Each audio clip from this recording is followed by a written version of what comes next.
Welcome to First and 10, 2022 with Rams coach Joe Prud'homme. I'm Jimmy the St. Christopher.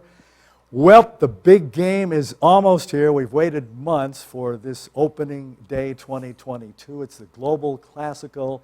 The Rams will play Saturday night at Farrington Field at 7 o'clock against the Arkansas State Mexico Red Wolves, brought to you by NBT of Fort Worth. We'll get in that here in a little bit. We got a lot to talk about, the really huge classical global game, but other things to dive into, Coach. Yes.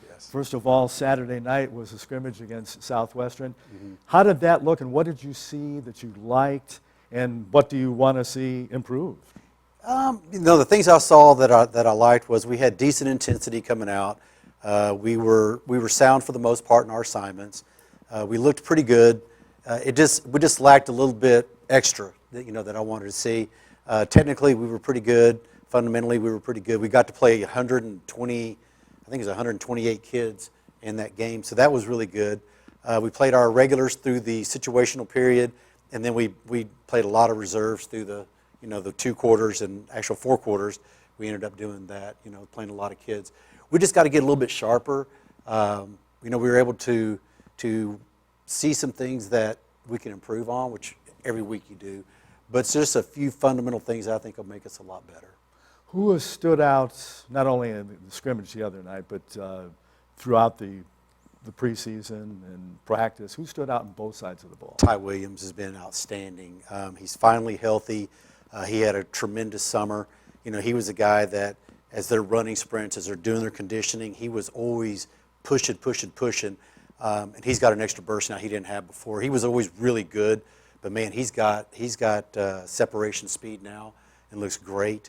I would say defensively, Dylan Petway looked good. He always looks really good. He made some really big plays the other day, but he's had a tremendous summer as well. So we're excited about those two and really the whole group, but those two kind of stood out a little bit more than most. And Dalton Dale at quarterback seems like he's been here forever, but has he made any improvement from what you've seen from the scrimmage?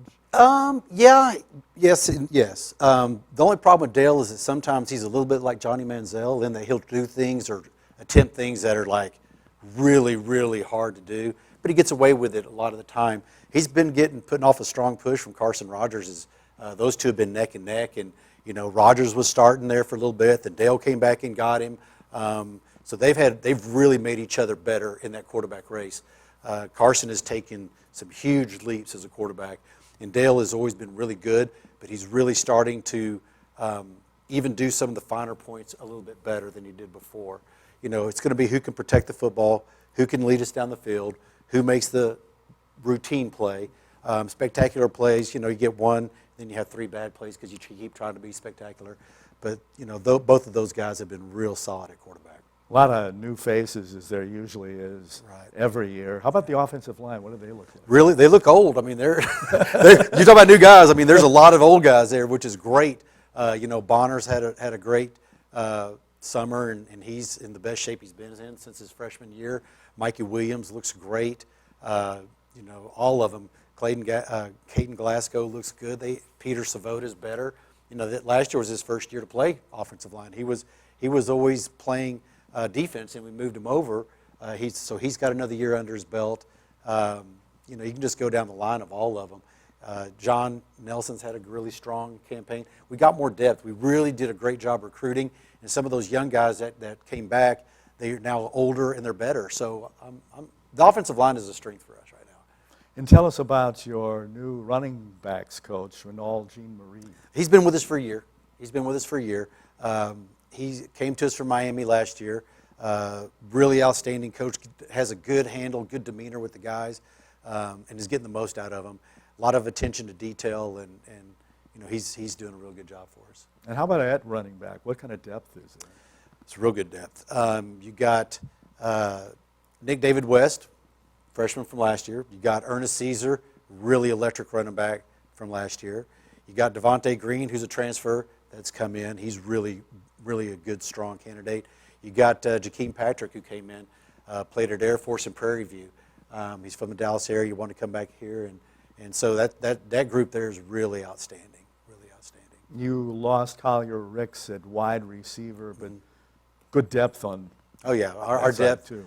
our receiver depth is really good. I mean, Rolf's back, PJ's back, Williams, AJ Bob is back, fully healthy, and AJ's just electric. We got Alizé Thomas, who's coming in. He's a grad transfer from Angelo State. He's electric. He's like an older version of Bob. I mean, when you watch them run, you watch them do things, they look so similar in their athletic ability. You know, they're the guy that runs down the field and the ball's thrown behind them. They just casually make a one-handed stab at it and pivot, and then they explode out. You know, we got some guys in that group that are really good, some great freshmen in that group. TJ Curtis, you know, Ronnie Schneider out of Katy. He looks a lot like Ty Pullig did, but he's a better route runner, and very explosive and fast. Hopefully, you know, those guys will come along slow. Hopefully we can redshirt them. I don't know if we can or not, but, I mean, there's some depth at positions that I feel really good about. And on defense, you mentioned Dylan Petway and, of course, Chance Carroll. Who jumps out on the page besides those guys? But Chance Carroll always does. I mean, he's always good. Elijah Hall's, you know, back. He was all-conference first team, led the conference in interceptions. He's back. Jose Bonilla's had a really good camp and really came on through the past part of the year. He looks great. Sincere Blackman's a new freshman. He's 6'3" corner. He looks really good. The D-line, Kobe Adams, is healthy now. He had the ACL from last year against Langston. He looks explosive and really ready to go. We moved Archie Williams, who didn't get a chance to play last year. He had some academic issues, eligibility issues. We moved him from linebacker to D-line. He gives us a really explosive edge player. So yeah, we feel good about the defense. I mean, yeah, we've got to rebuild, and there's a lot of new faces, but we're really athletic over there. Everybody can run to the ball, so you know, I feel good about it. I feel real good about where we are. I understand that Chance Carroll went from number 15 to 88. Yeah. Is that permanent, and what's the story behind that move?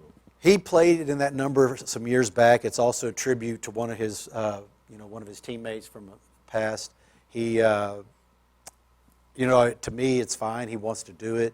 I wouldn't do it, but 88 at a DB. I also think he's inviting targets.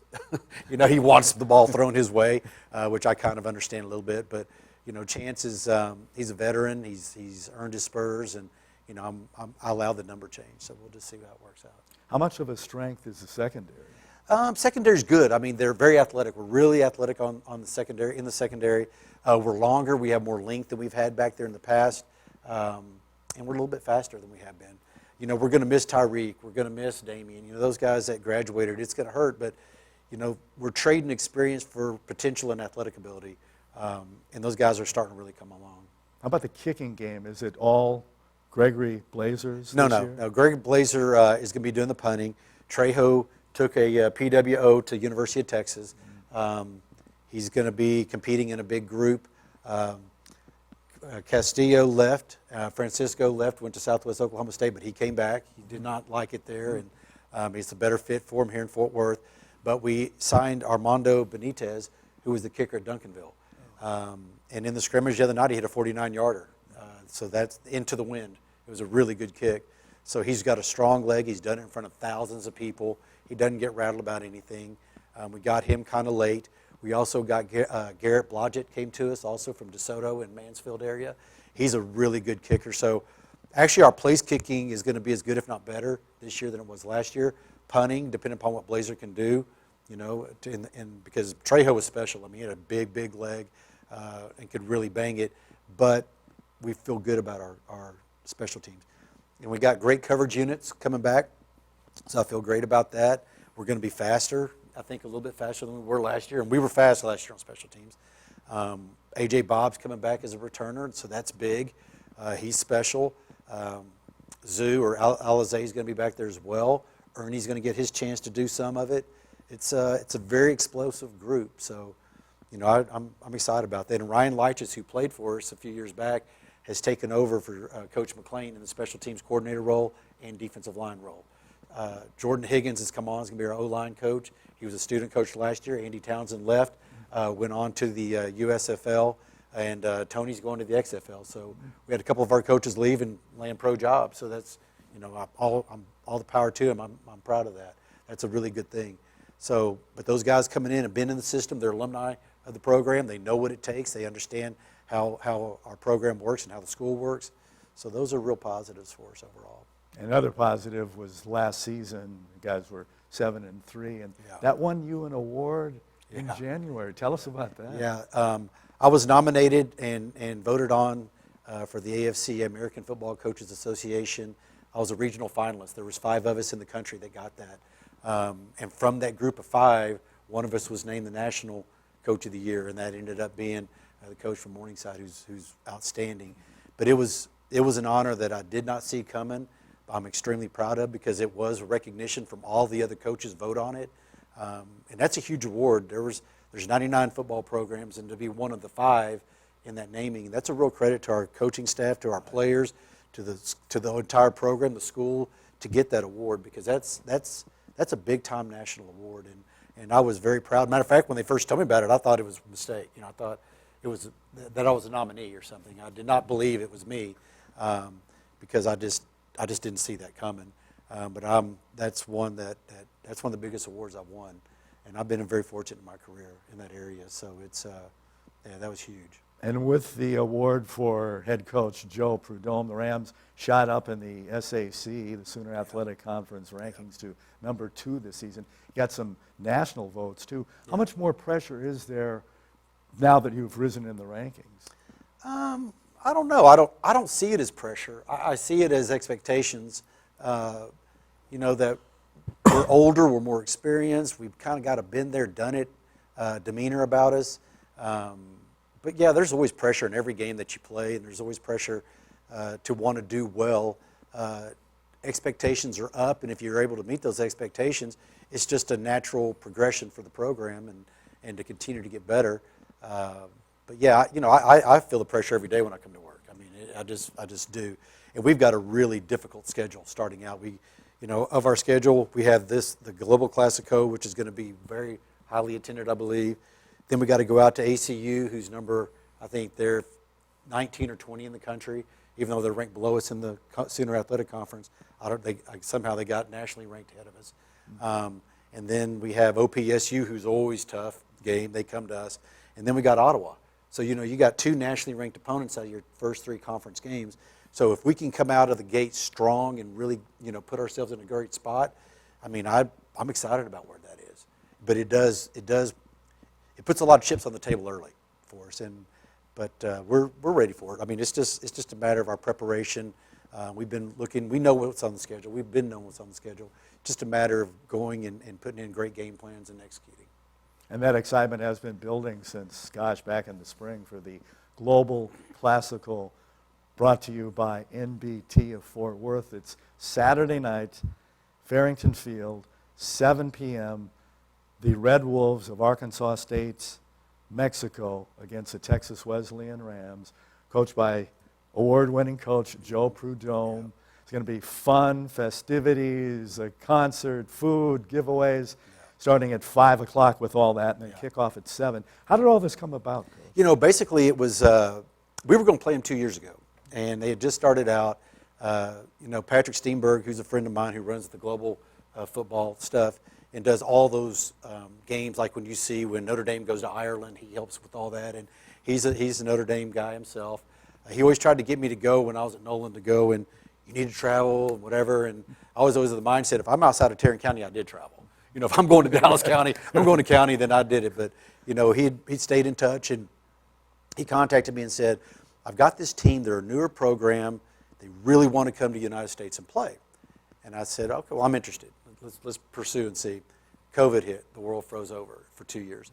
So we didn't get a chance to play. And then we started talking about it in January. I saw him at the AFCA, the American Football Coaches Association convention, and he said, hey, are you still interested? I said, yeah, I'd love to do it. I mean, I've got 10 games, but we can play 11. If they can come to me, I'd be willing to do it. He says, well, we got a challenge. He said, they got to play in August because September they start their conference schedule. I said, okay, and at that time I had Arizona Christian on the schedule for the 27th. We were going to go out there. I had an open date, and then we were going to go on with the rest of the schedule. So I called Coach Bowen at ACU, and I asked him, I said, look, is there any way we can flip-flop those dates? It's plenty of time. You could find another game if you'd like. It'd be easier probably. He was very gracious and worked with us on it. So we were able to swap the dates. We got it approved. Came back, spoke with, of course, to, President Slaybach and Dotson, our AD Dotson. I said, look, I really want to play this game, and they were all for it. I said, I think it's got a chance to be a really big buzz for Fort Worth, and to play an international game here in Fort Worth's a huge deal, and it's going to count in the standings. And the reason is they have an American accreditation. We have an American accreditation. So it's like a regular season game, which I think is really makes it unique, because most of the time it's tagged with the exhibition, or it's a scrimmage, or it's something else. But this is a real football, a true international football contest. They're from ONIFA, which is their version of the NCAA. And then we have our, of course, we're NAI. So it's going to be interesting to see those two play. Then I kicked it around with our mentor group, said, hey, man, we got this opportunity. Hugo Martinez, who is an alum, he's a federal judge here in town. Tim Rolls, who's been big on the Ram Club for years. And they just said, we need to blow this up. And so they've really been behind the scenes working this. And Hugo and them have kind of been co-chairs working this up. And they've gotten a lot of Fort Worth people behind it. Really included the community. Got the university's name out there and really pushing it. And the university coupled with them, with the hitting the Fort Worth, visit Fort Worth Sports Authority. Everybody's jumping on board. They see this as such a great opportunity, and it is. I mean, you got a cultural exchange. You got two outstanding concerts coming. Jeff Willett's involved in that, and Jeff Willett has his own entertainment industry. He came out and he was president of Capitol Records for 30 years, coming out of the University of Texas, so he knows everybody. And he's gotten a concert that's going to be a huge valued concert, bringing it in at pennies on the dollar, which is, for Fort Worth, I think, where else can you have one ticket and 3 events? Two concerts. You're going to have a mariachi rock band. Then you're going to have a country band coming in, or country singer, Deanna, and she's a veteran. She was in Afghanistan, got shot in a tower. Wow. They found her 2 days later, survived it. And now she's busting out this beautiful country career about to launch. A lot of people say she's the next Carrie Underwood. We'll see. She's just getting going, but her story and all of it behind the scenes is just, it makes for an event that is so unique and just got so many opportunities to just be a part of something cool. I'm excited about it. I mean, that's a real long answer for what you asked me, but I mean, the evolution of this event and all of the sidebars, it's crazy. It's crazy good for the university, for Fort Worth, for everybody involved, for the people of Mexico. Hugo went down and he was part of a jersey exchange deal presentation, and he and Tim, and they said those kids, it was like Christmas morning. They're getting to play a United States team. They're playing an American team, but not only an American team, a Texas team. So they're amped up. We're amped up. I mean, I think the crowd's going to, and it's going to be cool. The weather's going to cooperate. It's got all the factors for something really special.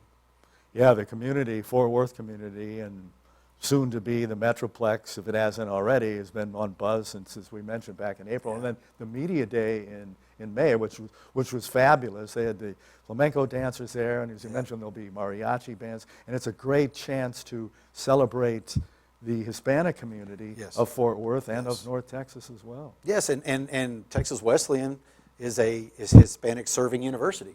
So, everything is tied together. Everything is tied together so nicely and so well. It's just, to me, it's a no-brainer. And in this area, in the Metroplex, there's 350,000 natives from Queretaro, where they are from, in the Metroplex alone. So there's a lot of potential for a lot of people coming, that can get an opportunity to see us play, see them play, and hopefully we'll, walk away with a whole new fan base. That's my underlying hope for this deal. And what about the Red Wolves on offense and defense? They're a little bit young on offense and defense. They're a younger program. They like to throw the ball around. I mean, they air it out. Defensively, they're going to be an odd man front. They're going to run a lot of stunts, a lot of blitzes, take a lot of chances. They're a very aggressive team. And I see us having ourselves a good match, a good game, and really looking forward to matching up with them. But they're going to throw a lot of things at us that we're not used to seeing. So we're going to have to adjust on the fly as well. They bring a lot of exotic blitzes, so we're going to be ready to defend all that. And as I see it from the commercial that was out celebrating the Global Classico, new field, new turf Oh, man. at Farrington? Oh, man. Yeah.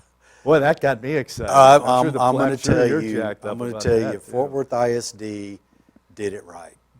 They killed it. They went and they spent a little bit more money with Hellas, and they've gotten the same turf that's at SoFi Stadium, Cowboy AT&T Stadium, the Las Vegas Stadium, and we've practiced on it over at Hanley. It's been amazing.